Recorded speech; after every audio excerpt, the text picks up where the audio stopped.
Hi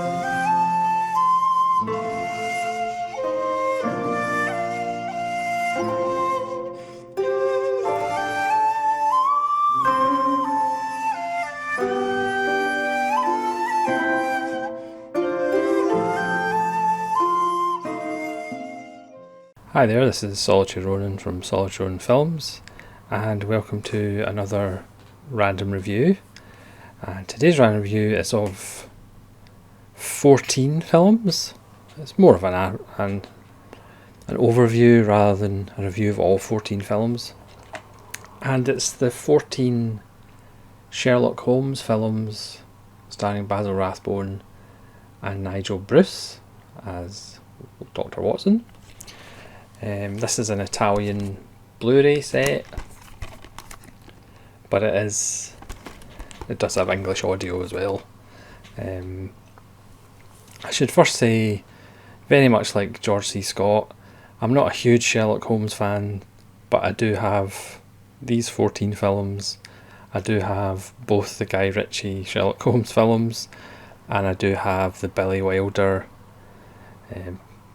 Private Life of Sherlock Holmes, which I absolutely love. But I'm not a huge Sherlock Holmes fan. The TV show with Benedict Cumberbatch, or The Man with a Completely Made Up Name, was enjoyable enough, apart from the casting of the Moriarty character, I think was quite poor. So I'm not a huge Sherlock Holmes fan, but this 14 film set is really good. Made between 1939 and 1946. The last 11 films were directed by Roy William Neill, who sadly died in 1946 too.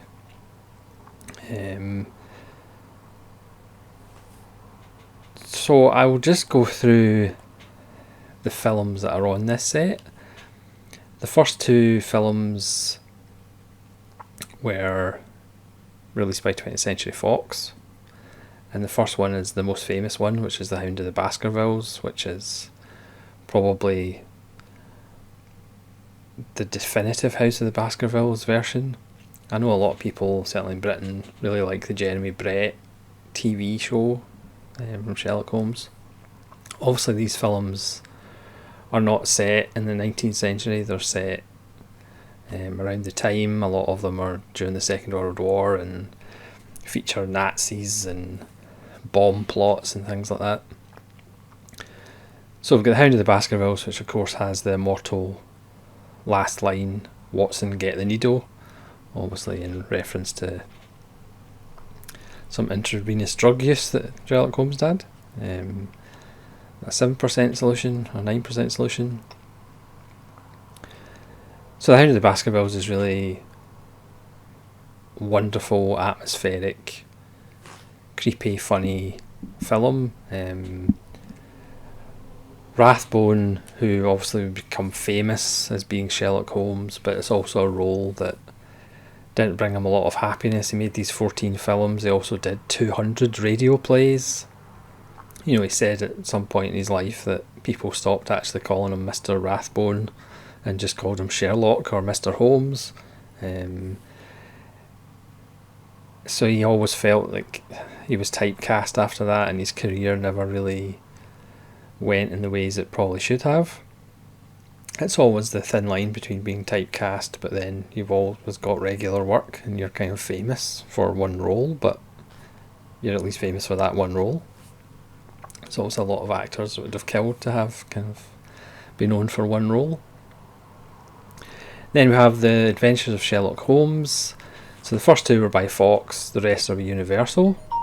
Because they are Universal films, the last 12 of them, the prints on this set are really good, because Universal prints do tend to be amazing. You can see the Universal Monster series on Blu-ray, the prints are just beautiful. Then we have The Adventures of Sherlock Holmes. Again, there's stories with Professor Moriarty, his arch nemesis, but 3 different actors play Moriarty. They're all a little bit different. A lot of the films don't have the titles of the Conan Doyle stories, but they're based on some of the stories. There's one of them, the Spider Woman, that's actually a kind of an amalgam of 3 Sherlock Holmes stories. The films, I think the longest one's like 85 minutes or something like that. Quite a lot of them are like an hour and 10 minutes, an hour and a quarter. This is really a kind of nostalgic kind of box set, because these would always be on BBC Two growing up as a kid. So you'd always watch them, and they were just a lot of fun. And what you really get is the love between Holmes and Watson. You know, Holmes can kind of be cheeky about Watson's intelligence at times and not stating the obvious. You know, you could argue that Nigel Bruce is perhaps a little too dumb at times, but he's still engaging, and every now and again he'll come up with something that'll even surprise Holmes. I think a lot of times people portraying Holmes can portray him as, you know, ultra serious, ultra kind of condescending to other people, whereas Basil Rathbone has a little bit of that, but he also still has a bit of humanity in him. And certainly there's times where, you know, Rathbone looks at Nigel Bruce and you can tell that these characters, you know, he does care about Dr. Watson.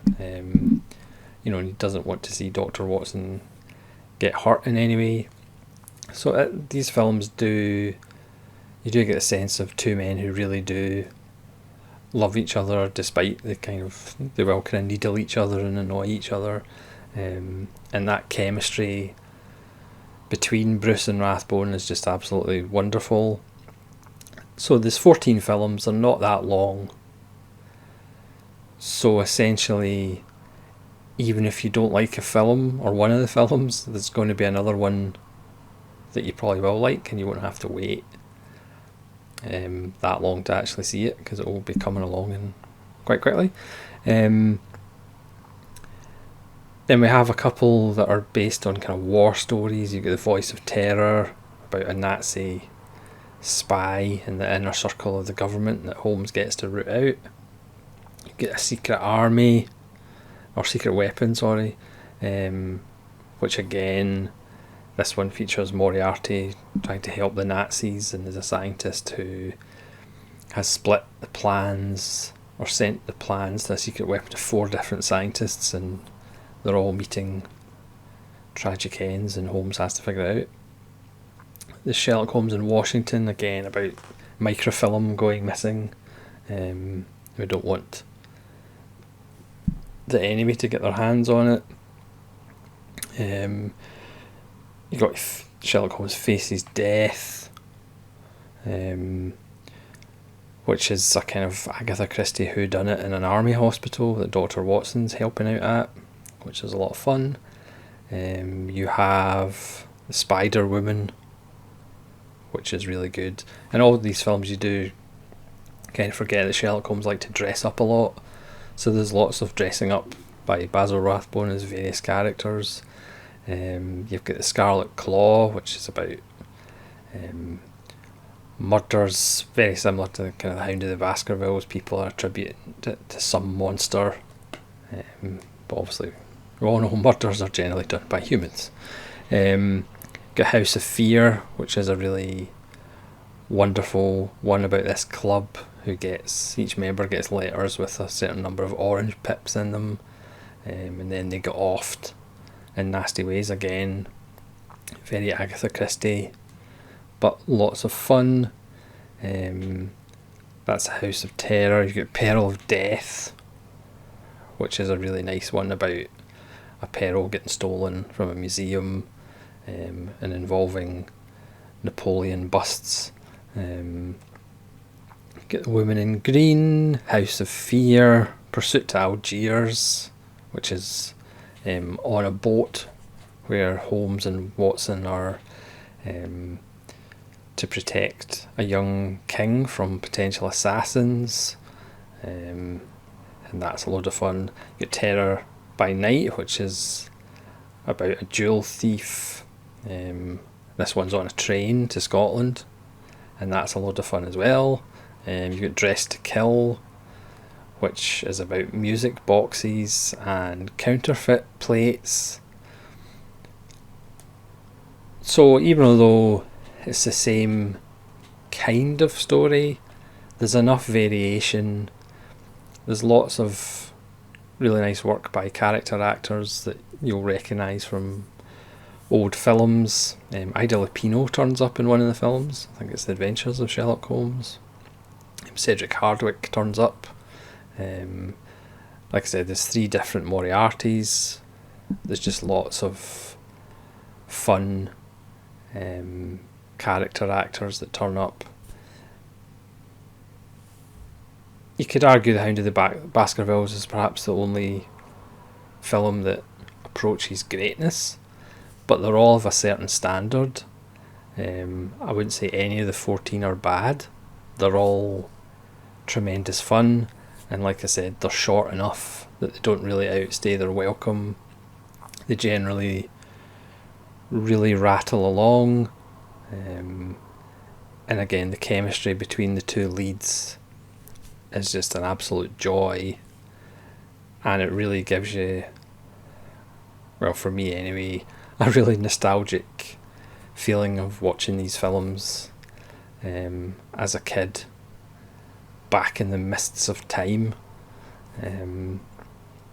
So this is a Koch Media Blu-ray set, which is relatively cheap in actual fact, and like I said, the Universal, the last 12 particularly, because they're Universal releases, the prints are really good.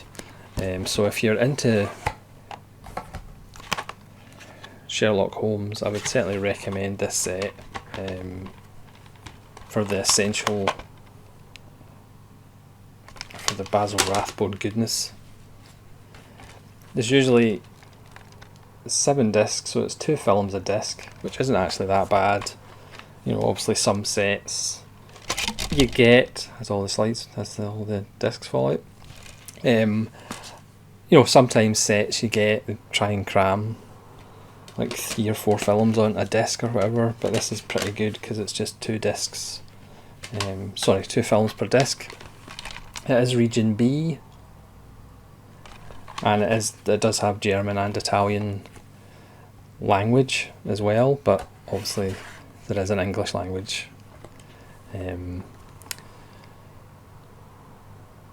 edition as well, because if there wasn't, I would be struggling, because my German and Italian is pretty poor or non-existent. So that's a really nice set.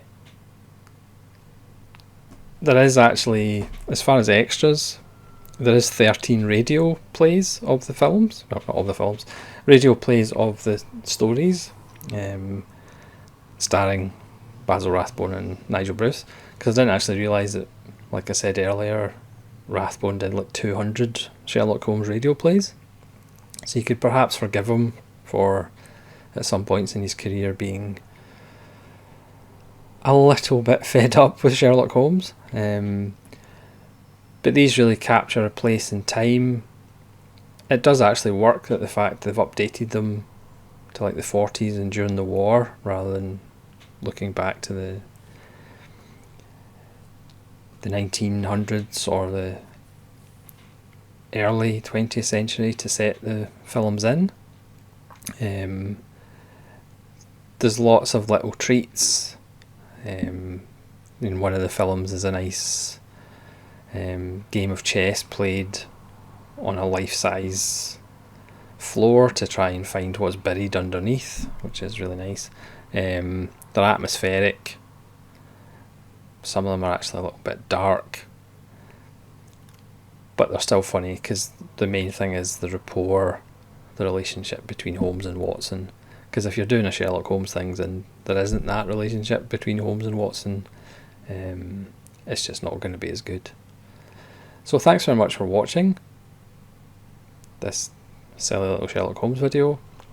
Please let me know what your favourite one out of the 14 Rathbone and Nigel Bruce films are, if you've seen them all. And thanks very much for watching, and hopefully you'll come back and watch some more videos. This is Solitary Ronin from Solitary Ronin Films, saying farewell.